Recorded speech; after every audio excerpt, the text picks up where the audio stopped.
And welcome back to Whisper with me, ASMR. Welcome back to the channel, guys. You are so very welcome, as per usual. If you haven't subscribed already, please make sure to do so. So yes, welcome back to the channel.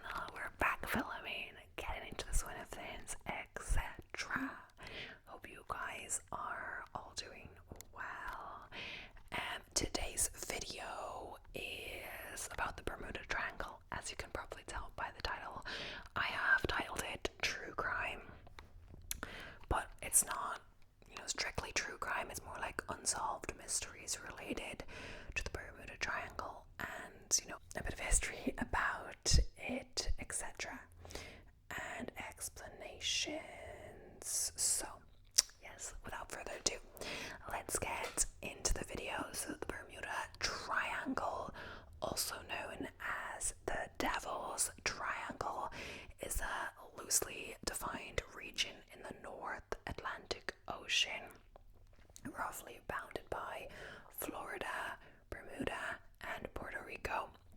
Since the mid-20th century, it has been a focus of an urban legend suggesting that many aircraft, ships, and people have disappeared there under mysterious circumstances. However, extensive investigations by reputable sources, including the US government and scientific organizations, have found no evidence of unusual activity, attributing reported incidents to natural phenomena, human error, and misinterpretation. So it's basically this triangle between Bermuda, Florida, and Puerto Rico. The people say that once you enter the triangle, you're likely to get lost and never return from the Bermuda Triangle.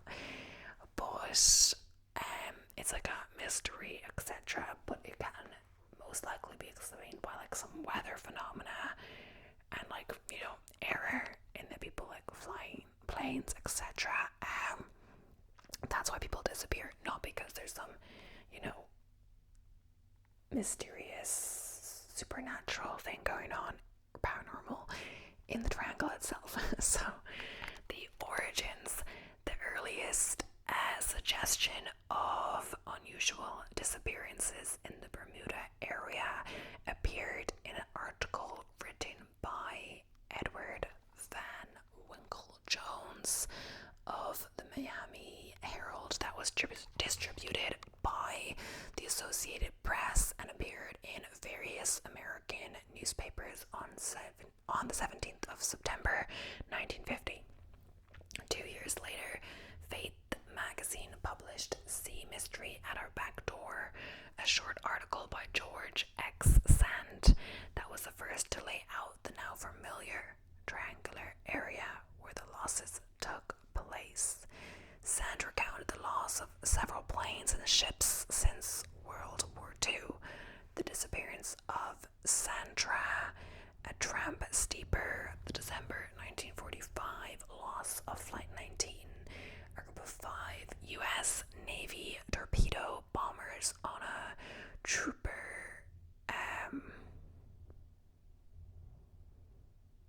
on a 5 U.S. torpedo bombers on a training mission. The January 1948 disappearance of a Star Tiger, a British South American Airways BSAA passenger airplane. The March 1948 disappearance of a fishing skiff with 3 men, including jockey Albert Schneider. The December 1948 disappearance of an airborne transport DC-3 charter flight en route from Puerto Rico to Miami, and the January 1949 disappearance of Star Ariel, another BSAA passenger airplane. So Flight 19 was covered again in the April 1962 issue of the American Legion magazine. In it, author Alan W. Eckert wrote, "The unsure of any direction. Everything is wrong, strange, the ocean doesn't look as it should. In February 1964, Vincent Gaddis wrote an article called The Deadly Bermuda Triangle in Argosio-Sane Flight 19 and Other Disappearances were part of a pattern of strange events in the region dating back to at least 1840. The next year, Gaddis expanded this article into a book, Invisible Horizons. So, other writers have also elaborated on Gaddis's ideas, etc. So, the triangle area. Sand's article in Faith described the area as a watery triangle bounded roughly by Florida, Bermuda, and Puerto Rico. The Argosy article by Gaddis further delineated the boundaries, given its vertices as Miami, San Juan, and Bermuda. Subsequent writers did not necessarily follow this definition. Some writers give different boundaries and vertices to the triangle, with the total area varying from 1.3 to 3.9 million kilometers squared. Indeed, some writers even stretch it as far as the Irish coast, according to a 1977 BBC program. Consequently, the determination of which accidents occurred inside the triangle depends on which writer reported them, depending on where the triangle actually is. Some criticisms of the concept are Larry Kush, who is the author of the Bermuda Triangle Mystery Solved 1975. So Larry argued that many claims of Gaddis's and subsequent writers were exaggerated, dubious, or unverifiable. Kuch's research revealed a number of inaccuracies and inconsistencies between Berlit's accounts and statements from eyewitnesses, participants, and others involved in the initial incidents. Kush noted cases where pertinent information went unreported, such as the disappearance of round-the-world yachtsman Donald Crowhurst, which Berlitz had presented as a mystery. Despite clear evidence to the contrary, another example was the ore carrier recounted by Berlitz as lost without trace 3 days out of an Atlantic port, when in fact it had been lost 3 days out of port with the same name in the Pacific Ocean. Gush also argued that a large percentage of the incidents that sparked allegations of the triangle's mysterious influence actually occurred well outside it. Often, his research was simple. He would review period newspapers of the dates of reported incidents and find reports on possibly relevant events like unusual weather that were never mentioned in the disappearance stories. So, Gush concluded that the number of ships and aircraft reported missing in the area was not significantly greater, proportionally speaking, than any other part of the ocean. In an area frequented by tropical cyclones, the number of disappearances that did occur were for the most part neither disproportionate, unlikely, nor mysterious. So that people are just saying it's the Bermuda Triangle, but there's not any more instances than any other part of the ocean, and it's also like an area that is has a lot of tropical cyclones, so that could account for any disappearances that happen in the area. So this is furthermore, Berlitz and other writers often fail to mention such as storms, and sometimes even represented the disappearances having happened in calm conditions when meteorological records clearly contradict this. So he said that people ignored the storms on purpose to kind of perpetuate the idea of a Bermuda Triangle, or that in the Bermuda Triangle people more often go missing in this area than outside this area. So that's what he said, and there's going back and forth on what to actually believe. So some explanations of why there are are so many cases of people disappearing in the Bermuda Triangle are paranormal explanations. So triangle writers have used a number of supernatural concepts to explain the events. One explanation pins the blame on leftover technology from the mythical lost city or state of Atlantis. Sometimes connected to the Atlantis story is the submerged rock formation known as the Bimini Road off the island of Bimini in the Bahamas. Bimini, which is in the triangle by some definitions. Followers of the purported psychic Edgar Casey take his prediction that evidence of Atlantis will be found in 1968 as referring to the discovery of the Bimini Road. Believers describe the formation as a road, wall, or other structure, but the Bimini Road is of natural origin. Some hypothesize that a parallel universe exists in the Bermuda Triangle region, causing a time-space warp that sucks the objects around it into a parallel universe. Others attribute the events to UFOs. Charles Berlitz, author of various books, Anomalous Phenomena, lists several theories attributing the losses in the triangle to anomalous or unexplained forces. So some natural explanations, like some not paranormal, are compass variations. So compass issues are frequently cited in accounts of triangle incidents, while some have theorized that unusual local magnetic anomalies may exist in the area.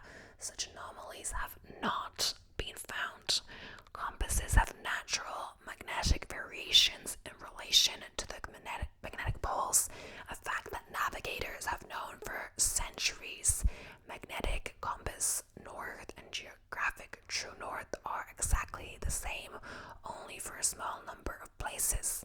For example, as of 2000 in the United States, only those places on a line running from Wisconsin to the Gulf of Mexico, but the public may not be as informed and think there is something mysterious about a compass changing across an area as large as the triangle, which it naturally will. So, the Gulf Stream Florida current is a major surface current, primarily driven by thermophane circulation that originates in the Gulf of Mexico and then flows through the Straits of Florida into the North Atlantic. In essence, it is a river within an ocean, and like a river, it can and does carry floating objects. It has a maximum surface velocity of about 2 meters a second, or 6.6 feet a second. A small plane making a water landing or a boat having engine trouble can be carried away from its reported position by the current. So another one could be human error. So one of the most cited explanations in official inquiries as to the loss of any aircraft or vessel is human error. Human stubbornness may have caused businessman Harvey Gunniver to lose his sailing yacht Renvenook as he sailed into the teeth of a storm of Florida on January 1st, 1958. So another one is violent weather. So hurricanes are powerful storms which form in tropical waters and have historically caused thousands of lives and caused billions of dollars in damage. The sinking of Francisco de Bobadilla's Spanish fleet in 1502 was the first recorded instance of a destructive hurricane. These storms have in the past caused a number of incidents related to the triangle. Many Atlantic hurricanes pass through the triangle as they recurve off the eastern seaboard, and before the advent of weather satellites, ships often had little to no warning of a hurricane's approach. A powerful downdraft of cold air was suspected to be a cause in the sinking of Pride of Baltimore on 14th of May 1986. The crew of the sunken vessel noted the wind suddenly shifted and increased velocity from 32 kilometers per hour, 20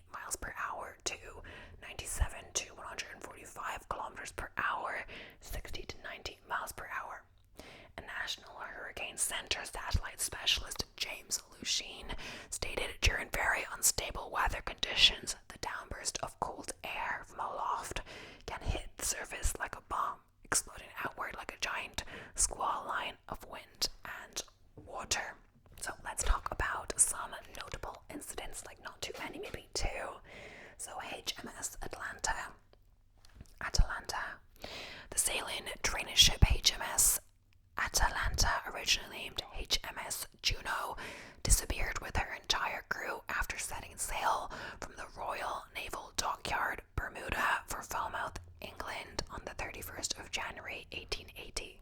It was presumed that she sank in a powerful storm, which crossed her route a couple of weeks after she sailed, and that her crew, being composed primarily of inexperienced trainees, may have been a contributing factor. The search for evidence of her fate attracted worldwide attention at the time.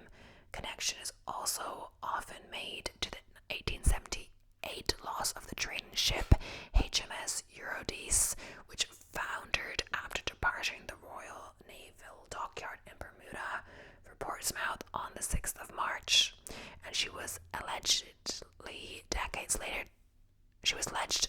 later to have been a victim of the mysterious triangle, an allegation resoundingly refuted by the research of author David Francis Vrain in 1997.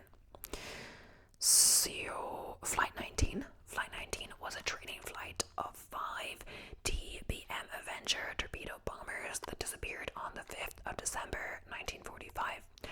While over the Atlantic, the squadron's flight plan was scheduled to take them due east from Fort Lauderdale for 141 miles, 227 kilometers north, 473 miles, 117 kilometers, and then back over a final 140 miles, 225 kilometer leg to complete the exercise.